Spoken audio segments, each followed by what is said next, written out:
एहसास होता है कि बहुत ही जबरदस्त ये धरोहर, बहुत ही जबरदस्त ये धरती, लेकिन क्या वो मुकाम इसको मिल पाया?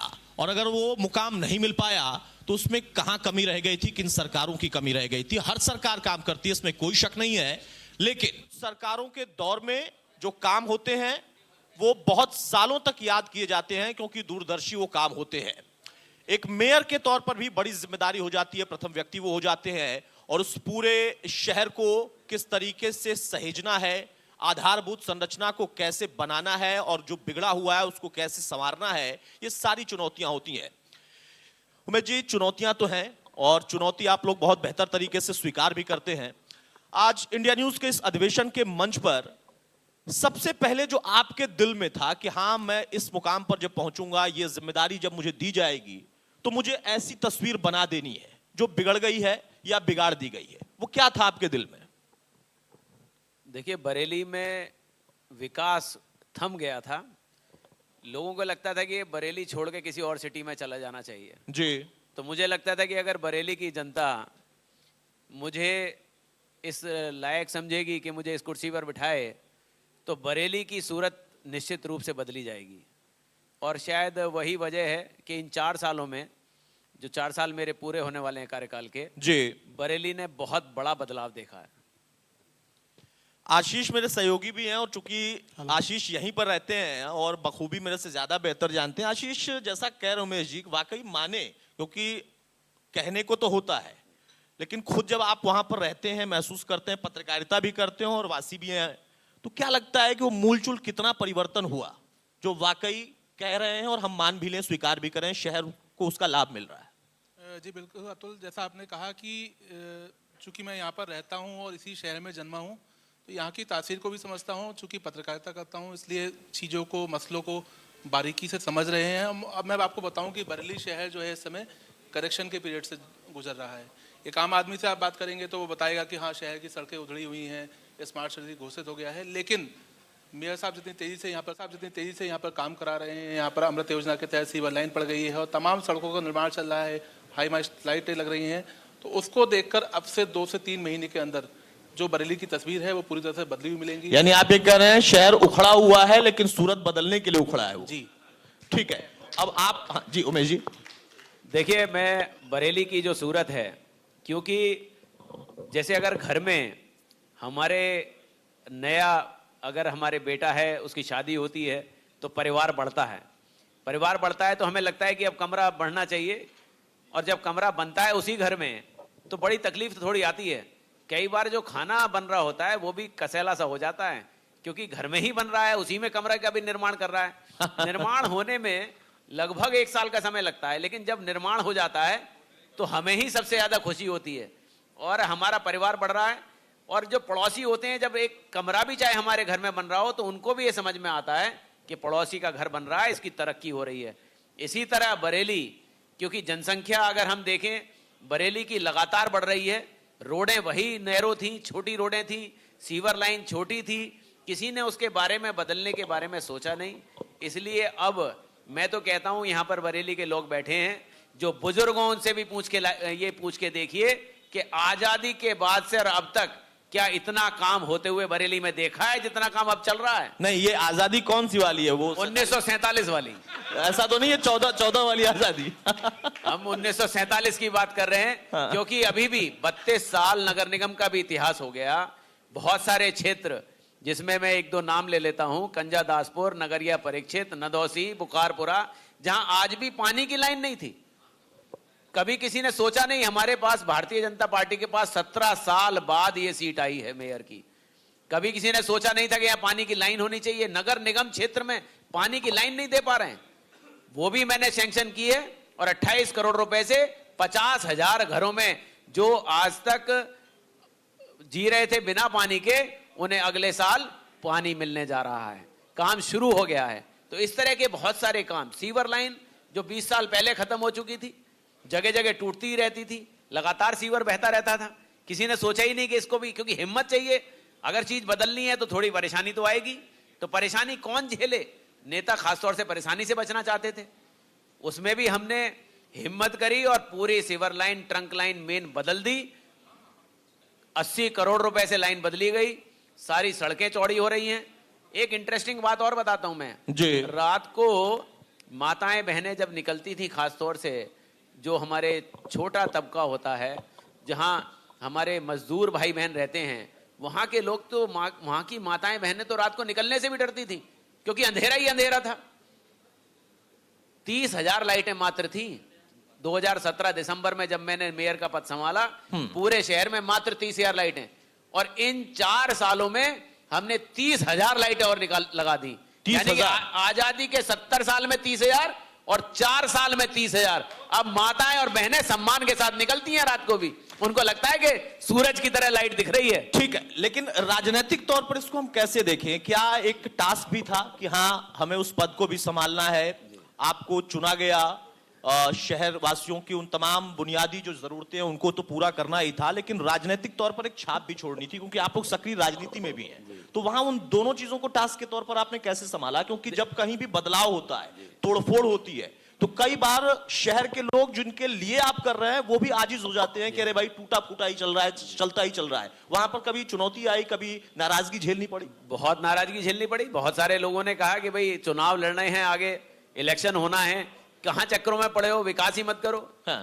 तो मैंने कहा भाई हम वो नेता नहीं बनना चाहते। जनता ने हमें नेता इसलिए बनाया है कि हम बरेली को डेवलप करें और बरेली को वाकई स्मार्ट सिटी बनाएं। जी। जहां अगर स्कूल की बात करें तो मैं बताता हूं लोगों को, गवर्नमेंट इंटर कॉलेज की बात कर रहे हैं, हमने 40 करोड़ रुपए से 400 सीट का ऑडिटोरियम हम बना रहे हैं। हाँ। गवर्नमेंट इंटर कॉलेज के अंदर एयर कंडीशन बना रहे हैं। तो ये चीजें, क्योंकि स्कूलों का भी उत्थान होना चाहिए। बिल्कुल। गवर्नमेंट इंटर कॉलेज जहां पर कभी मुझे नहीं लगता कि पिछली सालों में कहीं कभी उन पे पेंट भी हुआ होगा दीवारों पर, जी। वहां के फर्श भी उखड़े हुए थे, वहां हमने सारी स्मार्ट क्लासें बना दी। गवर्नमेंट इंटर कॉलेज में एक भी क्लास अब ऐसी नहीं जो स्मार्ट ना हो। ठीक है। वहां के पढ़ने वाला बच्चा अपने आप को सीबीएसई और आईसीएसई से कम नहीं समझ रहा है। तो हम जब विकास कर रहे हैं तो लोगों को दिखा रहे हैं कि जाके देखिए विकास कैसा हो रहा है। तो मुझे लगता है कि जनता ये समझ चुकी है कि अब डेवलपमेंट बहुत तेजी से हो रहा है, और निश्चित रूप से भारतीय जनता पार्टी के साथ पूरी तरीके से है, और चुनाव में सारे कैंडिडेट को जिताकर लोग बता भी देंगे। ठीक है आशीष, जैसा मैंने पहला भी आपसे सवाल किया था, मैं चाहूंगा कि आप खुद सवाल ये लें मेरे साहब से कि आपको यहां पर वाकई क्या सुनने को मिलता है, लोगों की शिकायत होती है। राजनीतिक तौर पर तो देखिए अपनी अपनी जीत का लोग दावा करते हैं, या फिर करना भी चाहिए, उनका अधिकार है, नहीं करेंगे तो फिर दिक्कत होगी। लेकिन एक पत्रकार के तौर पर, एक वासी के तौर पर आप उन समस्याओं को इन तक भी पहुंचाते होंगे। आपने कौन सी उन चीजों को इन तक पहुंचाया और उसका निराकरण भी मिला, या हम हमारे चैनल पर हमने उस चीज को चलाया और उसका वाकई एक बदलाव दिखाई दिया, उसकी तस्वीर बदली? जी बिल्कुल अतुल, जिस तरह से आपने कहा कि जब बदलाव होता है तो शिकायतें भी होती हैं, और निश्चित रूप से जो मेयर की कुर्सी है वो सबसे सीधा जनप्रतिनिधि है जो बिल्कुल छोटी छोटी समस्याओं से जुड़ा होता है शहर की। और जब मेयर उमेश गौतम चुनकर यहाँ पर बरेली में आए थे तो सबसे पहले इन्होंने अतिक्रमण अभियान चलाया था, और मेरी इनसे बहुत चर्चा होती रहती है। इन्होंने कहा कि मैंने सबसे पहले अपने दोस्तों से कहा कि जब जेसीबी भेजूं तो उस समय नाराज मत होना, मैं फोन नहीं उठाऊंगा। तो यहाँ पर बैठे हुए और तमाम मेरे मित्र भी हैं जो उसके शिकार हुए, लेकिन बहुत तत्परता से और बहुत मजबूती से उस अभियान को चलाया गया और शहर की तस्वीर बदलने की कोशिश की गई। इसके अलावा नहीं, तो ये जेसीबी मतलब शहर की तस्वीर बदलने वाली थी या कुछ और वाली थी? नहीं, वो जो अतिक्रमण थे शहर के किनारों में, सड़क के किनारे, उसको बदलने का काम किया गया। और निश्चित रूप से एक बड़ी नाराजगी जो है उमेश गौतम जी को झेलनी पड़ी, उसको इन्होंने किस तरह से मैनेज किया, किस तरह से लोगों की नाराजगी को झेला, वो अपने शब्दों में बताएंगे। अतिक्रमण जब हमने हटाया था जी, तो उस समय तो नाराजगी बहुत थी। लोगों को लगता था कि लोगों के घर टूट रहे हैं, 2-2 मंजिल 2.5 मंजिल घर बने हुए थे। लेकिन जब टूट गए और उसके बाद वहां चौड़ी सड़क हो गई, आपका मौका लगे तो ईंट पजाए पे जाके देखिए, जहां से निकलना मुश्किल था आज वहां से ट्रक भी निकल सकते हैं, 2-2 ट्रक भी एक साथ निकल तो सकते आप हैं। वादा करिए इसी मन से हम कल ये कार्यक्रम आपके साथ ही कर ले फिर। बिल्कुल मैं तैयार हूं, आप आइए वहां पर और मैं आपको सैलानी पे भी ले चलूंगा। ठीक है। जहां लोग दिन में जाने से डरते थे अब वहां दिन में बसें भी निकल सकती हैं। अतिक्रमण हटा, शुरू में लोगों को तकलीफ हुई जी। लेकिन जब हटने के बाद लोगों ने देखा कि शहर इतना खूबसूरत है, शहर इतना हमारा अच्छा दिखता है, तो जन समर्थन अपने आप आ गया और बाद में किसी ने भी अतिक्रमण हटाने में कोई परेशानी नहीं की, चाहे वो किसी धर्म और किसी वर्ग का आदमी हो। एक उमेश जी सवाल ये है कि ना सिर्फ विकास के साथ साथ, क्योंकि हम बिल्डिंगें बनाते जाएं, संरचनाएं और बड़ी करती जाएं, सड़कें बनाते जाएं, शहर की तस्वीर खूबसूरत बना दें, लेकिन हमारी जो पारंपरिक पहचान हर एक शहर की, हर एक इलाके की होती है, और बरेली के लिए अगर हम कहें तो न जाने कितने हैं, झुमके से लेकर न जाने में गिनाने की जरूरत नहीं है। उस पहचान को, उस धरोहर को भी हमें सहेजना था। चुनौतियां पिछले कई सालों में वो आई थी, जो हमारी पहचान वैश्विक तौर पर होती थी वो पिछड़ कर रह गई, वहीं सिमट कर रह गई। उसको आपने कैसे इसके साथ आगे बढ़ाया? देखिए, बरेली दो चीजों के लिए ज्यादा जाना जाता है। नंबर एक पे जरी जरदोजी का काम यहाँ बहुत होता है, और दूसरा यहाँ पर बेंत के फर्नीचर का काम बहुत होता है। बिल्कुल। तो उसको आगे बढ़ाने के लिए जो हमारे उसमें जितने मजदूर भाई लगे हुए हैं उनकी आय को भी बढ़ाने के लिए हमने अर्बन हाट का निर्माण यहाँ पर शुरू किया है, जो 156 करोड़ रुपए से बिल्डिंग बन रही है। ठीक है। क्योंकि जितने भी यहाँ पर डिजाइनर आते थे वो उन मजदूर भाइयों तक तो पहुंच नहीं पाते थे। काम वो लोग करते हैं, और हमारे जो बीच में एजेंट होते हैं जी, वो अपना मार्जिन बढ़ाकर उनको बेचा करते थे। तो उसी के लिए हमने अर्बन हाट यहाँ बना रहे हैं, जो अगले साल तक बन के तैयार हो जाएगा, जिसमें वो मजदूर भाई डायरेक्ट अपना वहां पर प्रोडक्ट रख सकेंगे और सीधा वो प्रोडक्ट को वहां से बेचेंगे। उसमें हमने ये भी सुविधा रखी है कि जो लोग वहां हमसे जुड़ रहे हैं उनको हम 1-1 लाख रुपए जी की यह सहायता बिना इंटरेस्ट की उनको देंगे। उनको हम जो अड्डे की जगह है जहां पर वो जरी जरदोजी का काम करेंगे जी। वो भी उन्हें मुफ्त में मुहैया कराएंगे, जिससे वो भी अपनी आर्थिक आय बढ़ा सकें।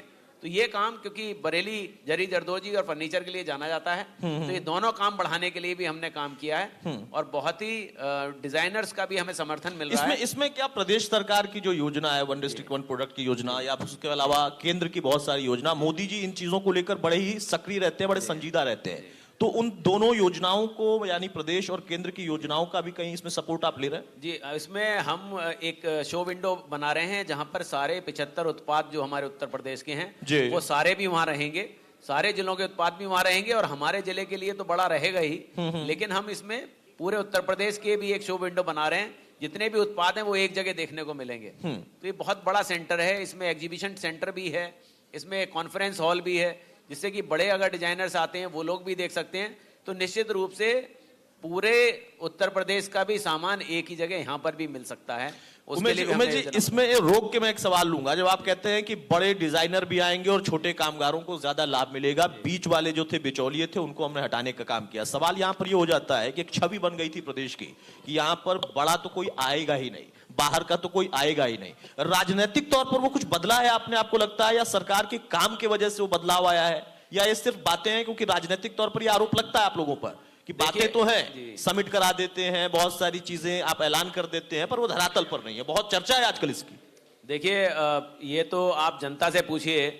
जनता में उत्तर प्रदेश जिसे तरह तरह के नामों से जाना जाता था जी, लेकिन जब से श्रद्धेय हमारे मुख्यमंत्री योगी आदित्यनाथ जी आए हैं, बदमाश या तो जेल में हैं या ऊपर बैठे हैं, उनकी कोई जगह उत्तर प्रदेश में है नहीं। हाँ। इंडस्ट्री के लोग हों, व्यापारी वर्ग हो, या कितने भी बड़े लोग हों, उनको अब उत्तर प्रदेश पे उतना विश्वास है जितना देश के किसी प्रदेश पर नहीं होगा। वो कहते हैं अगर हम कहीं सुरक्षित हैं, हमारा व्यापार कहीं सुरक्षित है, तो वो उत्तर प्रदेश में सुरक्षित है। इतने जबरदस्त अधिकारीगण लगाए गए हैं कि कहीं भी किसी तरह के माफिया को जीने का अधिकार भी उत्तर प्रदेश में नहीं है। जेल के अंदर तो जी सकता है, सुरक्षा की लेकिन जेल के बाहर नहीं। सुरक्षा की बात मेयर साहब कर रहे हैं। हमारे पास रेंज और जोन दोनों के अधिकारीगण मौजूद हैं। एडीजी साहब अविनाश चंद्र जी भी मौजूद हैं, और रमेश शर्मा जी आईजी जोन बरेली भी, आईजी रेंज बरेली भी मौजूद हैं। और निश्चित रूप से सुरक्षा की जो बात मेयर साहब कर रहे हैं, मुतमईन होंगे दोनों अधिकारीगण, और मुख्यमंत्री जी का जो विजन है उसको पूरा करने के लिए तमाम जो पुलिस अधिकारीगण हैं उसको लगे हुए हैं। यानी शहर की सुरक्षा और शहर के लिए सुविधा दोनों पर काम चल रहा है। लेकिन उमेश जी, अब सवाल यहाँ पर यह आएगा कि जब आप एक टेन्योर पूरा करते हैं, और आपने जैसा जिक्र किया कि 70 साल में जो नहीं हुआ वो आपने 4.5 या 4 साल में करके दिखाया है, एक बहुत बड़ी बात ये हो जाती है। क्या इसका परिणाम दिखाई दे रहा है? इस पूरे क्षेत्र का जिक्र प्रदेश में उभरता हुआ दिख रहा है, या अभी भी आपको लगता है कि हाँ बहुत तेज गति से और ज्यादा काम करने की जरूरत है? नहीं, तेज गति से काम हो रहा है, और इसका निश्चित रूप से पूरे बरेली में तो प्रभाव पड़ ही रहा है। लेकिन जो लोग यहाँ कनेक्टेड हैं बरेली से, उनके अंदर भी ये प्रभाव पड़ रहा है, क्योंकि एक दूसरे को लोग बताते हैं कि हमारे शहर में कैसा काम चल रहा है। तो बरेली लगातार बदल रहा है, और उस बदलाव को यहाँ की जनता देख रही है। निश्चित रूप से बरेली नहीं, पूरे उत्तर प्रदेश में उसका असर दिखाई देगा। ठीक है, उत्तर प्रदेश में असर दिखाई देगा। अब चुनाव चूंकि नजदीक आ गया है, डायरेक्ट इन्वॉल्वमेंट की अगर हम बात करें तो आप लोग उस तरीके का कौन सा प्लान कर रहे हैं, और आपको लगता है कि हाँ रुहेलखंड का जो क्षेत्र है वो कम से कम इन तमाम चुनौतियों में, जिसमें कोरोना भी है, जिसमें किसान आंदोलन भी है, कृषि कानून की वापसी भी है, राजनीतिक तौर पर बाकी अन्य दलों के साथ कुछ बाहर के नेता भी यहां पर आकर सक्रिय हो चुके हैं और खासतौर से इस बेल्ट को अपना वो टारगेट कर रहे हैं, वहां क्या प्लानिंग आपकी चल रही है कि एक तरफ तो आप मेयर की भूमिका निभा रहे हैं, लेकिन दूसरी तरफ उस पार्टी के लिए उस राजनेता की भूमिका क्या है? देखिए, जो विपक्षी पार्टियां हैं उनके पास वो बात करते हैं कि साहब जातीय सम्मेलन करेंगे, एक विशेष जाति को लेकर चलते हैं।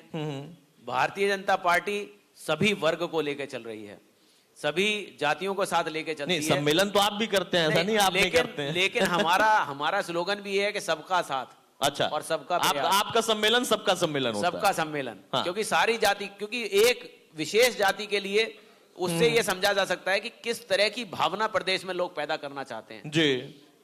लोग समझदार हो चुके हैं, लोग समझ रहे हैं, और अब युवा ये चाहता है कि प्रदेश की सरकार जो हमारी योगी जी के नेतृत्व में चल रही है वो ही बने, क्योंकि विकास हो रहा है, प्रदेश का विकास हो रहा है। यहां से लोगों को, अगर बात करते थे बरेली से जी बेंगलोर जाना हो, जो बच्चे आईटी में काम कर रहे हैं, मुंबई जाना हो, तो उनको सोचना पड़ता था कि ट्रेन लीजिए 2 दिन बाद पहुंचेंगे, या दिल्ली जाइए, दिल्ली से कहीं पहुंचेंगे। कभी किसी ने कल्पना भी नहीं की थी कि एयरपोर्ट यहां से फ्लाइट है, यहां से डायरेक्ट मिलेंगी। और इसी साल में देखिए, हम लोग यहां से मुंबई की भी डायरेक्ट फ्लाइट उड़ा रहे हैं, डायरेक्ट बेंगलोर की फ्लाइट है, दिल्ली की रोज फ्लाइट है जी। तो बरेली का जो युवा है वो चाहता है अब कि वही सरकार बने जो डेवलपमेंट कर रही है। लोग कहते थे कि विकास पर चुनाव नहीं होता, पर मुझे लगता है कि आप युवाओं का सर्वेक्षण कीजिए, अब लोग विकास के ऊपर ही वोट देंगे। पुरानी विपक्षी पार्टियों का मुझे याद है, अगर एक एक्सप्रेसवे बनाते थे तो पूरे 5 साल में सिर्फ उसी को गाया करते थे कि एक एक्सप्रेसवे बन गया। दूसरी सरकार बनी तो उन्होंने भी एक एक्सप्रेसवे बना लिया कि साहब एक एक्सप्रेसवे हमने बना दिया। लेकिन ये योगी जी की सरकार है जो अब एक्सप्रेसवे के लिए ही जानी जा रही है, कि चाहे वो बुंदेलखंड एक्सप्रेसवे हो या पूर्वांचल एक्सप्रेसवे हो और गंगा एक्सप्रेसवे हो, एक्सप्रेसवे की लाइन उत्तर प्रदेश में लग गई है। तो विकास, अगर इस तरह का जो जमीनी विकास है जब ये होगा तो प्रदेश निश्चित रूप से बढ़ेगा, और कानून व्यवस्था अच्छी होगी तो बड़े बड़े इंडस्ट्रियलिस्ट भी यहाँ आएंगे, यहाँ के युवाओं को यही रोजगार मिलेगा और प्रदेश तरक्की करेगा। तो उमेश जी की अगली भूमिका हम क्या देख रहे हैं? हाँ अरविंद जी।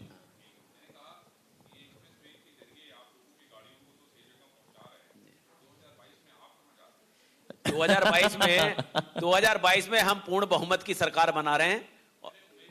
उमेश जी कहां जा रहे हैं, मैं भी पूछ रहा था। हमारे यहाँ इंडिविजुअल कोई तय नहीं करता, ये भारतीय जनता पार्टी तय करती है कि वो किसको कहां ले जाना चाहती है।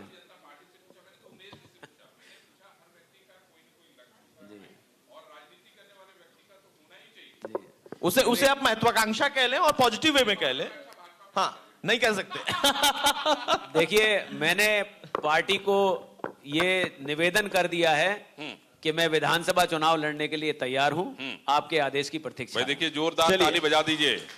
दिल की बात इन्होंने जुबान से बोल दी। ये इंडिया न्यूज के मंच से पहली बार उमेश जी ने ये घोषणा कर दी है, खुलकर कही है। हाँ, दिल खोल दिया इन्होंने कि भाई मैं तो तैयार हूं, निवेदन कर दिया, स्वीकार करने आपका है। ठीक है, लेकिन अब जब मैं सवाल आपसे ले रहा था उमेश जी कि जो राजनीतिक दल, तो आपने कहा कि एक दल आता था सत्ता में और एक कोई सड़क बनवाते थे, सालों तक उसको गाते थे और फिर चले जाते थे। आप लोगों ने सड़कों को ही पहचान बना दिया है। जो बरेली के आसपास के ग्रामीण अंचल है, उन लोगों के प्रोडक्ट, खेती खलिहानी के, उनका कितना सेटअप आप लोग शहर में उनको देने के लिए तैयार बैठे हैं? क्योंकि ग्रामीण अंचल की बड़ी भूमिका होती है। और इस बार देखिए, कृषि कानून का आना, साल तक किसानों का बैठना, फिर वो कानून वापस होना, प्रधानमंत्री का खुले दिल से कहना कि भाई मैं दिल से माफी मांगता हूं, हम नहीं समझा पाए, ये मैसेज साल भर तक चलता रहा है। चुनौती बड़ी हो गई है। कम से कम उनको वो लाभ मिलते रहेंगे तो शायद उनका दर्द कुछ कम होगा। अच्छा, वो समझ। इसमें एक चीज और मैं कह दूं, उमेश जी ने बहुत सारी चिट्ठियां लिखी, समय समय पे इन्होंने लिखते रहे। हाँ, नहीं लिखते भी रहे, विरोध भी करते रहे। क्यों उमेश जी?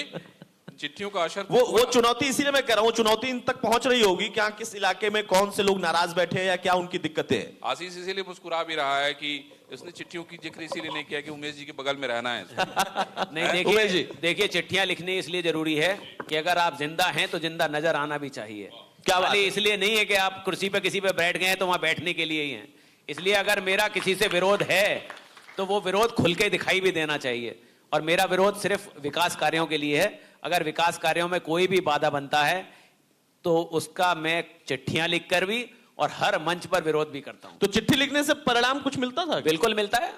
हमारे यशस्वी मुख्यमंत्री जी के पास जब चिट्ठियां पहुंचती हैं तो उस पर कार्रवाई होती है। नहीं, वहां से फोन जरूर आ जाता है, बाकी क्या होता है मैं नहीं जानता। ठीक है, मैंने जो सवाल किया था कि उन लोगों की वो जो ग्रामीण अंचल है उसको सहेजना भी बहुत जरूरी है, क्योंकि आप शहर की जिम्मेदारी निभा रहे हैं, शहर के लोगों को सुविधा दे रहे हैं, लेकिन वहीं पर उन लोगों के लिए अगर कोई प्लेटफॉर्म बन जाए तो आपकी भूमिका डबल हो जाती है। देखिए, किसानों के लिए हम लोग लगातार काम कर रहे हैं, और अगर आप किसान आंदोलन की बात करें, कृषि कानूनों की बात करें, तो पश्चिमी उत्तर प्रदेश में तो हम मान सकते हैं कि वहां पर किसान लोग ज्यादा परेशान रहे या आंदोलन में सक्रिय रहे जी। लेकिन हमारे यहाँ इस क्षेत्र में किसानों का इतना बड़ा कोई ना आंदोलन ना विरोध हुआ। और अब मुझे लगता है कि जब देश के तपस्वी प्रधानमंत्री खुद मंच पर आकर माफी मांग रहे हैं कि शायद मैं अपनी बात समझा नहीं पाए हम किसानों को, तो इससे बड़ी बात क्या हो सकती है कि एक तपस्वी प्रधानमंत्री स्वयं माफी मांग रहा है। तो अब खाली जो किसान नेता रह गए हैं वो विरोध में तो हो सकते हैं, क्योंकि अब उनके पास भी कहने के लिए कुछ नहीं रहा है। ये मैं दावा कर सकता हूं, जब वोट खुलेंगे तब आप देखिएगा कि किसानों का कितनी बड़ी संख्या में भारतीय जनता पार्टी को वोट मिलने जा रहा है। लेकिन बाकी विपक्षी दल तो कह रहे हैं कि ठीक इसका उल्टा होगा। अब देखिए, वो नहीं कहेंगे तो वो कहेंगे क्या, उनकी भी तो मजबूरी है, कुछ तो उन्हें भी कहना है। ठीक है, लेकिन जब आप कह रहे हैं कि वोट खुलेंगे तो बीजेपी के पक्ष में ही होगा, आपका ये संवैधानिक अधिकार है कि आप ये कह सकते हैं, भाई लोकतंत्र है, लेकिन चुनौती किसी को तो मान रहे होंगे इस बार, या क्लीन स्वीप की बारी एक बार फिर से आपको लगता है कि आ गई है? क्योंकि चुनौतियां हैं, ऐसा नहीं है कि धरातल पर चुनौतियां नहीं है। और अब प्रियंका भी बहुत सक्रिय है, अखिलेश पहले से साइलेंटली बहुत सक्रिय थे, अब खुलकर आ रहे हैं, और छोटे छोटे दलों को उन्होंने अपने साथ सहेजा है। कुछ आपके अपने सहयोगी थे वो नाराज होकर चले गए, तो जरूर कुछ ना कुछ असर पड़ेगा। लगता है कि हाँ चुनौती उभर रही है, और कौन है बड़ी चुनौती? देखिए, चुनौती सारे विपक्ष एक तरफ और भाजपा एक तरफ। मुझे ऐसा लगता है कि 300 प्लस हम लोग आ रहे हैं भारतीय जनता पार्टी के, बाकी जितनी सीटें हैं उसमें सारे लोग बांट लें आपस में, बाकी सब आपस में बांट लें जितनी बांटना चाहते हैं। लेकिन 300 ये- प्लस भारतीय जनता पार्टी लेकिन लेने जा रही उनकी है। रैली हो रही है, उनकी यात्रा निकल रही है, तो भीड़ तो कुछ और कह रही है। भीड़ कैसे बुलाई जाती है ये सभी लोग जानते हैं, राजनीतिक लोग। तो भीड़ आना, वो वोट में कन्वर्ट हो जाना, ये दोनों अलग अलग बातें हैं। वोट की जब बात करते हैं तो किसी माता बहन से पूछिए जाके, जब वो कहती है कि मुझे सुरक्षा मिल रही है, मेरी बेटी आज बाजार में जाती है तो मुझे डर नहीं लगता जी। जब व्यापारी अपनी दुकान बंद करके जाता है तो वो ये नहीं सोचता कि मैं अपना गल्ले का सामान छुपा के ले जाऊं, किसी को दिखाई ना दे जाए, मैं किसी दूसरे रूट से निकल जाऊं। जब वो सुरक्षित महसूस करता है, जब 3 तलाक की हमारी पीड़ित माताएं जब निकलती हैं, बहनें निकलती हैं, उनको भी अब सम्मान दिखाई देता है कि ऐसा नहीं है कि कोई भी खड़ा होकर उनको तलाक दे देगा, उसका बाकायदा एक रीजन होना चाहिए। तो वो सारा वोट जिसको विपक्षी समझ रहे हैं कि शायद उनको मिलने वाला है, वो ऐसे लाइन से पतझड़ की तरह भारतीय जनता पार्टी पर पड़ेगा कि उनको भी समझ में आ जाएगा, और 300 प्लस इस बार भी होके रहेंगे। चलिए, आपको शुभकामना कि आप 300 प्लस जीते, लेकिन बाकी लोगों को भी शुभकामना है क्योंकि वो भी चुनावी लड़ाई लड़ रहे हैं। एक आखिरी सवाल बस आपसे, बरेली की जनता के लिए आपका, अब चूंकि अंतिम एक समय है चल रहा है कि टेन्योर का, तो उसमें क्या संदेश देंगे ताकि उनका भरोसा और बढ़े, या फिर उनके लिए आप ये छोड़कर जाएंगे कि हाँ इस टेन्योर में मैंने इतना किया, आगे अगर वो जिम्मेदारी देंगे तो फिर आगे हम और भी अपनी जिम्मेदारी को निभाएंगे, ये काम रह गए इनको करना है? देखिए, मैं बरेली की जनता से एक ही निवेदन करना चाहता हूं कि जब भी रोड पर निकलें, हर जगह कंस्ट्रक्शन चल रहा है, वहां की एक सेल्फी जरूर खींचें, अपने साथ फोटो खींचें और उसे अपलोड करें अपने सोशल मीडिया पर, क्योंकि वो फोटो हमेशा के लिए पड़ी रहेगी। और उस पर ये लिख दें कि मैं भी बदलते बरेली और चमकते बरेली का सारथी बन रहा हूं, क्योंकि ये देखने को आगे वाली जनरेशन को मिलेगा नहीं, क्योंकि इतना बड़ा कंस्ट्रक्शन, इतना बड़ा बदलाव बरेली में हो रहा है। निश्चित रूप से बरेली वासियों का सीना जैसे हमारे 56 इंच का हमारे आदरणीय प्रधानमंत्री जी का हो जाता है, आजकल कोई बरेली वासी ऐसा नहीं जिसका भी 56 इंच का सीना ना होता हो जब रोड के ऊपर चलता है। चले बढ़िया बात है भाई। अब ये बरेली वासी अतुल, तय मेयर साहब करेंगे। ने अरविंद जी, नहीं, मैंने मेयर साहब ने एक चीज नहीं जोड़ी, बोले अपना फोटो लगाओ, लिखो कि वोट जो है इस बार 2022 में मुझी को देना। चलिए ये मांग भी वो आशीष कर क्यों? सकते हैं। आशीष? आशीष कुछ कह रहे हैं? हाँ, एक सवाल मेरा ये है, चूंकि मेयर साहब एक निजी विश्वविद्यालय के कुलाधिपति भी हैं और एक मिशन हॉस्पिटल भी चलाते हैं। जो अभी अप्रैल में हुआ वो अपने आप में अभूतपूर्व था, आज से पहले शायद किसी ने भी हमारे पूर्वजों ने बिल्कुल, भी नहीं बिल्कुल। देखा और बड़ी चुनौती थी। लेकिन चूंकि मेयर साहब का एक हॉस्पिटल भी है तो तमाम चीजों को इन्होंने देखा, समझा और तमाम लोगों ने सिफारिश की। हम लोग कोरोना काल में बहुत अच्छी कोरोना भूमिका काल रही। में तो वो सरकार के लिए भी एक चुनौती के रूप में सामने आया। सरकार के सामने ये अपने ही लोग नाराज हुए कि कोविड में उनको ठीक से इलाज उपलब्ध नहीं हो पाया। आपने चूंकि उस चीज को समझा है, उस व्यवस्था से आप गुजरे हैं, तो क्या मानते हैं इस चुनाव में वो कितना गेम चेंजर साबित होगा?